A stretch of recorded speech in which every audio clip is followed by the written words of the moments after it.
Now, building the top piece of this housing is going to be very, very familiar, if not mind-numbingly repetitive. So, what I would recommend is that you actually try to build this piece on your own before you watch this video, and see if you can get through it, because it's pretty much identical to how we built the bottom of this. Now, if you've already tried it and you're having some trouble, watch this and we'll step through it step by step.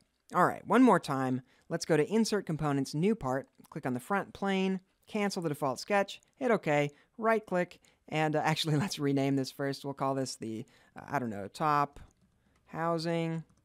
We'll right-click that, save in external part file, hit OK, and then right-click and open that in a new window. We'll insert part, and we'll grab our master model and hit OK, and bring in the surface bodies and unabsorbed sketches and hit OK.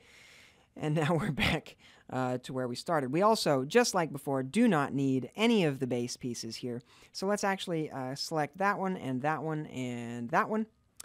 Create a delete body feature to get rid of those, so we're left with just this thing. And finally, we're going to do exactly the same process we did before, but actually can just close up this hole down here. So I'll go to my Surfaces tab, and believe it or not, there's an untrim surface command just waiting for us to use for circumstances just such as these. Let's click on this edge, and it's going to fill that in. We hit OK, and we're left with one complete surface without that hole cut in the bottom to annoy us. All right, next we need to trim this down a little bit. Let's go to Trim Surface, and we'll go to Standard Mode. Using this trim tool, we'll keep the back side and hit OK, just like we did in the last video. Trim Surface, once again, grab this one and click the middle, so we're left with just this middle bit. And then go to the right plane and create a sketch. Look normal to it. And as before, let's grab a line, cut it straight across there, straight over here, down to this point, straight across. And just because I am obsessive compulsive, I'll make those vertical so it's all nice and neat and constrained. Then we'll go to Features and do an Extrude. And I'm going to say up to Surface, grab this surface, and hit OK. Now, don't be deceived by the smooth, shiny appearance of this. We still do have this original surface there and showing. I'm going to hide that. And now we just hollow this out, just like before. Let's go to the Shell tool. Click this face, and this face.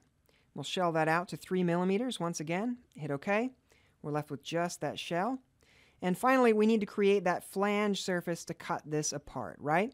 So we'll go to our original surface and hide the solid body.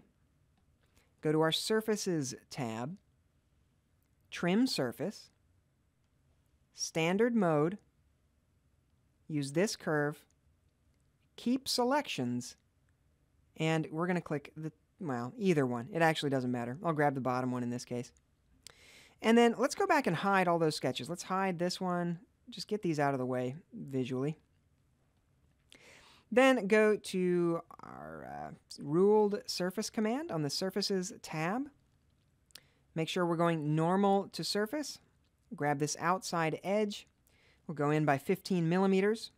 Hit OK. We can hide this original surface. And once again, if you're not convinced, by the way, this ruled surface, before we extend it, let's show this shell. Do a cut with surface. Click on that surface. See the arrow is pointing the correct direction. Click OK. Operation failed due to geometric condition. Guess what that geometric condition is? It's that this edge is right along this planar face, and they are conflicting. There's a tolerancing issue there, and it's not going to work. We'll cancel that out and do what we did before, which is extend surface. We'll grab this edge. We'll grab this edge. And even though I know from experience that this will work, just for good measure, I was also going to expand the bottom edge as well. In fact, let me hide this. Do all three of those edges at the same time. In fact, we can do them all at once just by clicking the face. There we go. That's quick. Then we'll show that shell again. Go to our cut with surface. Choose our now overbuilt surface. Hit OK. And we're cut back to just the top piece of this housing. We can hide that surface. Add a couple of fillets to it. Let's grab our fillet tool and grab this side and that side. Make those 2 millimeter fillets. Constant radius. Hit OK. Grab our fillet tool one more time. Once again, a constant radius of 1 millimeter. We'll do this outside fillet. It's going to wrap all the way around. Hit OK.